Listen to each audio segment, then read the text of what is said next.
नमस्कार दोस्तों, मैं प्रिंस सैनी आपका स्वागत करता हूं हमारे चैनल लर्न एंड ग्रो में। आज हम बात करेंगे some aspects of heating effect of current, यानी कि कुछ पॉइंट्स की बात करेंगे जो कि हीटिंग इफेक्ट्स ऑफ करंट से रिलेटेड हैं। कुछ एग्जांपल लेंगे।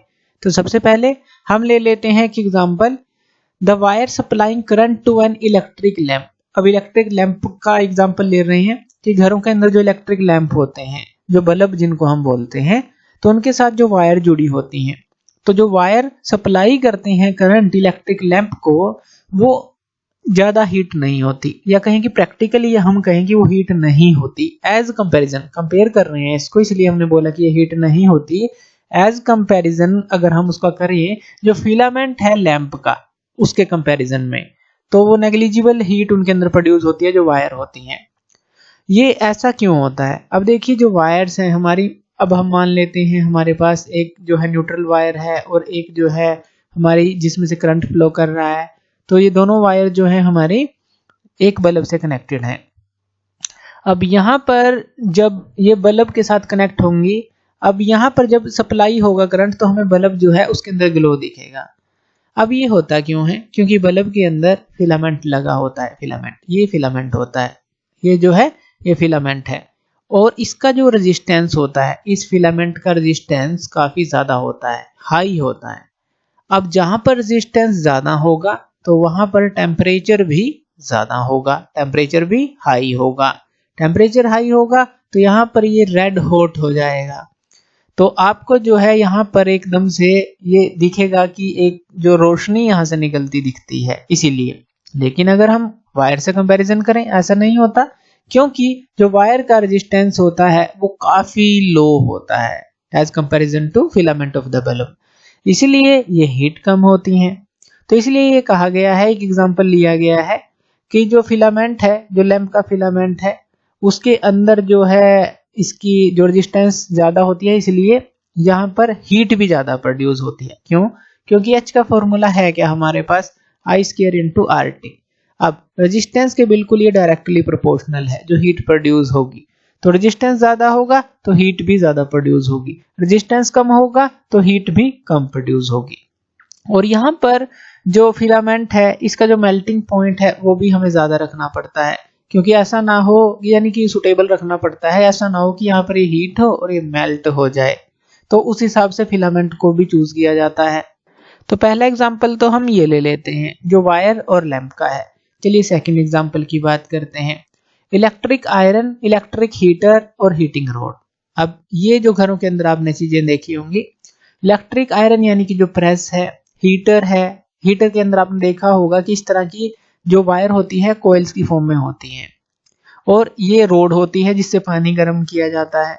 तो इन तीनों का एग्जाम्पल हम ले सकते हैं। अब ये जो इलेक्ट्रिकल एप्लायंसेस होते हैं, ये भी हीटिंग इफेक्ट ऑफ करंट के ऊपर ही बेस होते हैं, क्योंकि हम इनको करंट देते हैं और हमें हीट मिलती है। जैसे प्रेस करनी है तो यहाँ पर हीट हमें मिलती है, जो इसका बेस होता है नीचे, वहां पर, यहाँ पर भी हमें हीट मिलती है, यहाँ पर भी हीट मिलती है, जिससे पानी गर्म होता है।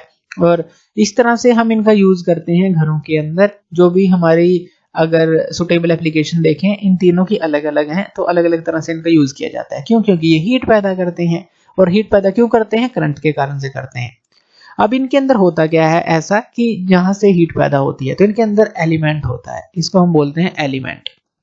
जो हीटिंग एलिमेंट आप उसको बोल सकते हैं। हीटिंग एलिमेंट होता है जहां पर हीट प्रोड्यूस होती है करंट के कारण से, क्योंकि उसका रेजिस्टेंस ज्यादा होता है तो हीट भी प्रोड्यूस होती है। अब ये जो हीटिंग एलिमेंट होता है वो किस चीज का बना होता है? वो हमारा नाइक्रोम का बना होता है।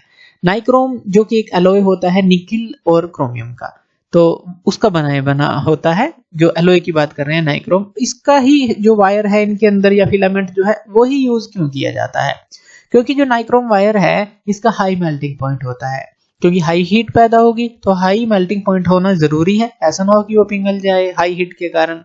और high value of specific resistance भी होती है, यानी कि जितना रेजिस्टेंस हाई होगा उतनी हीट ज्यादा प्रोड्यूस होगी। तो इसलिए हाई रेजिस्टेंस तो होता ही है, और हाई मेल्टिंग पॉइंट भी इसका होता है, और इसको इजीली वायर में ड्रैग कर सकते हैं, यानी कि वायर्स बना सकते हैं इसकी इजीली। तो इसलिए नाइक्रोम को चूज किया जाता है। और ये ऑक्सीडाइज भी नहीं होता जब ये एयर के अंदर हीट होता है। तो इस तरह से इसके काफी सारे फायदे होते हैं, तो इसलिए इसका यूज किया जाता है। अब जो ये नाइक्रोम की वायर का हमने देखा कि एलिमेंट बनाए जाते हैं और इन एप्लियंसेस में यूज किए जाते हैं। अब जैसे इलेक्ट्रिक आयरन है, इलेक्ट्रिक हीटर है, या फिर जो हीटिंग रोड है, ये आप ऐसा कह सकते हैं कि ये हाई पावर, आपको पता ही है कि ये हाई पावर इंस्ट्रूमेंट्स होते हैं, इनकी पावर जो है ज्यादा होती है, 1000 वाट, 1200 वाट या 1500 वाट इस तरह से आते हैं। तो जो इलेक्ट्रिक पावर का फॉर्मूला है वो क्या होता है हमारे पास, V इंटू आई, यानी कि जो भी गिवन वोल्टेज है यहाँ पर पावर जो है उसके लिए डायरेक्टली प्रोपोर्शनल आई के होती है। यानी कि जो पावर इंस्ट्रूमेंट होगा, अगर हम कहें कि higher is the power of electric जो अप्लायंस है जो भी आप यूज कर रहे हैं, तो उतना ही लार्जर जो करंट उसके अंदर से ड्रॉन होगा, यानी कि उसके अंदर से फ्लो करेगा। अब जो हीट प्रोड्यूस है, अगर उसका हम फॉर्मूला देखें, वो किसके बराबर होती है, आई स्क्वायर आर टी के बराबर। अब यहाँ पर देखिए जो हीट है एक तरह से डायरेक्टली प्रोपोर्शनल आई स्क्वायर के है। अब देखिए जब पावर ज्यादा होगी तो करंट ज्यादा फ्लो करेगा। अब यहाँ पर हीट जो है वो डायरेक्टली प्रोपोर्शनल करंट के है, यानी कि आई स्क्वायर के है, तो इसलिए जो हीट प्रोड्यूस होगी इसके अंदर वो भी ज्यादा होगी, तो हाई हीट इसके अंदर प्रोड्यूस होगी। अब इसी तरह से अगर हम पावर का फॉर्मूला देखें, जो कि ये वी आई है और V की जगह हम ये पुट कर दें आई आर, ये पुट कर सकते हैं, तो ये जो फॉर्मूला है हमारे पास ये क्या बन जाता है, ये हमारे पास ये बन जाएगा, यहाँ पर हमने पुट कर दिया आई, तो आई स्क्वायर आर बन गया ये, और आई को अब V बाई आर पुट कर दें तो ये क्या बन जाएगा, V स्क्वायर बाई आर बन जाएगा, क्योंकि एक आर से एक आर कैंसिल हो जाएगा, V square by R square बनता है, आर से आर कैंसिल, तो V स्क्वायर बाई आर बन गया। हमने क्या किया, आई को अब V बाई आर पुट कर दिया यहाँ पर।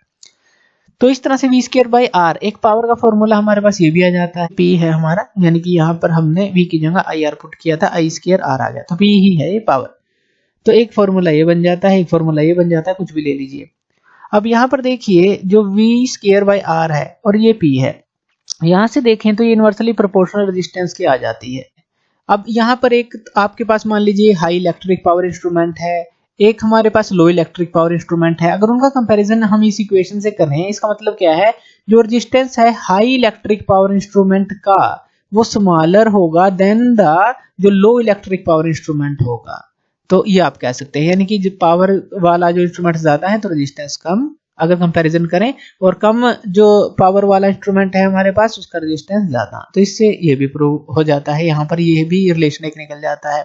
उसके बाद अगर हम हीटर वायर की बात करें तो उसकी हाई रेजिस्टिविटी होना भी जरूरी है और हाई मेल्टिंग पॉइंट होना भी जरूरी है। जैसे हीटर की अगर हम बात करें, ऐसा ना हो हीट में वो पिघल जाए। तो यहाँ से अगर हम फॉर्मूला निकालते हैं, जो H है हमारे पास वो है आई स्क्वायर आर टी के बराबर है। तो I की वैल्यू को पुट करते हैं जो कि V बाई आर है, तो ये पुट कर सकते हैं, ये क्या आ जाएगा, V square by R square, R से एक आर कैंसिल हो जाएगा, तो यहाँ आर लिख लेते हैं, तो V square by R T आ गया। और यहाँ पर अगर हम R की वैल्यू को पुट करते हैं, R का फॉर्मूला क्या होता है रेजिस्टेंस और रेजिस्टिविटी के साथ, तो ये रो एल बाई ए होता है, ये पहले हम डिस्कस कर चुके हैं। तो यहाँ पर हम R का फॉर्मूला पुट कर देते हैं, ये क्या आ जाएगा, V square by rho L और बाई ए ऊपर आ जाएगा, और T यहाँ पर है तो ये। तो यानी कि हीट जो है, अगर हम देखें हीट का प्रोड्यूस का फॉर्मूला ये आ जाता है, और ये इनवर्सली प्रोपोर्शनल लेंथ के बनता है और रेजिस्टिविटी के भी बनता है। जो वायर होती है, जैसे कि हमने बात की, नाइक्रोम की यूज की जाती है, इसको प्रेफर किया जाता है, क्यों, क्योंकि इसकी हाई रेजिस्टिविटी होती है। और एज कंपैरिजन अगर हम इसका करें, जैसे टंगस्टन है, प्लैटिनम है, कॉपर है, तो उनकी जगह पर नाइक्रोम का ही यूज किया जाता है हाई रेजिस्टिविटी के कारण। तो एक दूसरा एग्जांपल हम ये ले सकते हैं। थर्ड एग्जांपल लेते हैं इलेक्ट्रिक आर्क का। अब इलेक्ट्रिक आर्क जो है आपने वेल्डिंग के अंदर देखी होगी, वेल्डिंग के अंदर क्रिएट होती देखी होगी। अब यहाँ पर क्यों आर्क क्रिएट होती है, अब जैसे हमारे पास मान लीजिए दो कॉपर के इलेक्ट्रोड हैं। कॉपर का क्यों यूज किया जाता है, क्योंकि हायर जो है अच्छे कंडक्टर आप कह सकते हैं, गुड कंडक्टर ऑफ इलेक्ट्रिसिटी आप कह सकते हैं इनको। तो ये हमारे दो कार्बन के इलेक्ट्रोड हैं और इनको जो है एक थोड़ा सा गैप दिया जाता है, स्मॉल सेपरेशन दिया जाता है। जैसे यहाँ पर है स्मॉल सेपरेशन दिया जाता है, एक गैप मेंटेन किया जाता है। एक जस्ट एन एग्जांपल है, जैसे आप स्पॉट वेल्डिंग की बात कर लें, सीम वेल्डिंग की बात कर लें, जैसे जैसे वेल्डिंग के बारे में पढ़ेंगे वहां से आप समझ सकते हैं। तो इनमें गैप प्रोवाइड किया जाता है और कॉपर के ये चूज किए जाते हैं क्योंकि अच्छे कंडक्टर होते हैं। अब जब इनके अंदर से हाई वोल्टेज का जो करंट है, जब इसमें से हाई वोल्टेज कहें कि सप्लाई की जाती है, यहाँ पर मान लीजिए 40 से 60 वोल्ट तक की जो वोल्टेज है इनको दी जाती है, यहाँ पर हम जो यूज कर लेते हैं जो सोर्स ऑफ ईएमएफ है, तो यहाँ पर एक स्पार्क जंप करता है, इन दोनों के बीच में एक स्पार्क जंप करेगा। क्योंकि ये गैप है। अब यहाँ से जब करंट फ्लो करेगा तो यहाँ पर बीच में एयर का गैप मिलेगा। जैसे ही यहाँ से जो वो एकदम से हाई स्पीड पे जो इलेक्ट्रॉन्स हैं फ्लो करेंगे, वो एयर के मॉलिक्यूल से कांटेक्ट में आएंगे, वहां पर कोलिजन होगा, इस तरह से एक बैरियर बन जाएगा यहाँ पर, और उसको वो तोड़कर आगे की तरफ जाएंगे। क्योंकि एयर क्या है, बैड कंडक्टर होती है। लेकिन हाई स्पीड पे जब हाई वेलोसिटी पे इलेक्ट्रॉन आएंगे तो यहाँ पर एक तरह के आयनिक जो है आयंस बना देंगे, प्लाज्मा की फॉर्म सी बना देंगे, जिससे यहाँ पर एयर भी आयनाइज हो जाएगी और एक स्पार्क यहाँ पर चलने लग जाता है। अब ये क्यों होता है, ये भी हमारा एक जो हीटिंग इफेक्ट ऑफ करंट हमें यहाँ पर देखने को मिलता है, हीट यहाँ पर देखने को मिलती है। क्योंकि यहाँ पर जैसे ही वो फ्लो करता है ये जो स्पार्क है, तो ये भी एक तरह का एग्जाम्पल ही है हमारा हीटिंग इफेक्ट ऑफ करंट का। तो इसी तरह से जो है, अगर आपने देखी होगी वेल्डिंग के अंदर जब हम एक इलेक्ट्रोड का यूज करते हैं और मेल्ट करते हैं दूसरे जो वेल्डिंग जॉइंट बनाने के लिए, जो दूसरे पेरेंट मेटल होते हैं उनके बीच में जॉइंट बनाने के लिए, तो वहां पर भी देख सकते हैं कितनी ज्यादा हीट प्रोड्यूस होती है। तो यहाँ पर भी जो है इस तरह से ये भी एग्जांपल यानी कि आप ले सकते हैं कि इलेक्ट्रिक आर्क का, कि वो किस तरह से क्रिएट होती है और किस तरह से वहां पर हीट इतनी ज्यादा प्रोड्यूस होती है। नेक्स्ट एग्जांपल ले सकते हैं इनकंडेंसेंट इलेक्ट्रिक लैंप का। अब इसके अंदर क्या होता है, हमारे पास ये एग्जांपल ले लेते हैं। एक बल्ब है, जो पहले आपने देखे होंगे इस तरह के बल्ब होते थे जो कि येलोइश लाइट की तरह फेंकते थे। आजकल तो एलईडी हम यूज करते हैं, लेकिन ये काफी ज्यादा लाइट लेते थे, बिजली लेते थे, इसलिए इनका यूज कम कर दिया गया है। अब इनके अंदर जो है एक ये जो है फिलामेंट होता था, ये फिलामेंट, और इनके चारों तरफ एक इनर्ट गैस होती थी। इसका एक चैम्बर सा बनाया जाता था ग्लास का, तो ग्लास बल्ब आप इसको कह सकते हैं, और इसके अंदर एक फिलामेंट होता है। और जब जो है इसको बिजली के अंदर इसको बिजली सप्लाई की जाती थी, होल्डर के अंदर लगाया जाता था, तो यहाँ पर ये जो फिलामेंट था काफी हॉट हो जाता था, जिससे कि ये रोशनी होती थी। और ये जो फिलामेंट है इसका रेजिस्टेंस क्या है, हाई है काफी, तो इसीलिए जो है ये हाई रेजिस्टेंस के कारण यहाँ पर हाई हीट पैदा होती थी। अब ये जो वायर होती है ये हमारी होती थी टंगस्टन की। अब ये टंगस्टन की आप कह सकते हैं कि टंगस्टन फिलामेंट है, तो आप इसको टंगस्टन का फिलामेंट कह सकते हैं कि टंगस्टन का फिलामेंट होता था। और ये जब इसमें से करंट फ्लो करता था तो हाई रेजिस्टेंस के कारण यहाँ पर हाई हीट पैदा होती थी, और उससे क्या है एक रोशनी पैदा होती थी। अब इसका जो मेल्टिंग पॉइंट होता है टंगस्टन का क्यों चूज किया जाता है, क्योंकि हाई होता है, तो इसलिए टंगस्टन का इसको बनाया जाता है। अब यहाँ पर हीट होने के कारण से काफी ज्यादा टेम्परेचर रेड हॉट तक ये पहुंच जाता था और रोशनी देता था, और जो व्हाइट लाइट है या कहें कि येलोइश टाइप की लाइट जो है ये एमिट करता था। तो ये भी एग्जांपल आप ले सकते हैं, जो हमने देखा ही है, इस तरह का एग्जांपल आप इसमें ले सकते हैं। नेक्स्ट एग्जांपल आप इसके अंदर ले सकते हैं फ्यूज वायर का। तो चलिए वो भी हम ले लेते हैं, जो फ्यूज वायर का एग्जांपल है। फ्यूज वायर क्या होती है, ये घरों के अंदर पहले फ्यूज यूज किए जाते थे, या अभी भी कई जगह पर यूज किए जाते हैं। वैसे तो अब जो है एलटी जिसको आप कहते हैं वो आ चुकी है, पहले फ्यूज वायर होती थी। जो फ्यूज होते थे इस तरह के होते थे, इस तरह के, और इनके बीच में कॉपर की वायर लगाई जाती थी। अब इसको जो है हम लगा देते हैं, जैसे अभी भी ये यूज किए जाते हैं जो बड़ी बड़ी इंडस्ट्रीज होती हैं, या जहां घरों में भी यूज किए जाते हैं जहां पर हम लॉस को बचाना चाहते हैं। अब देखिए ये जो फ्यूज वायर है ये काम कैसे करती है। ये जो वायर बनी होती है जनरली ये लेड, जो टीन लेड एलॉय होता है उसका बना होता है, जो टीन लेड एलॉय होता है उसका ये बना होता है।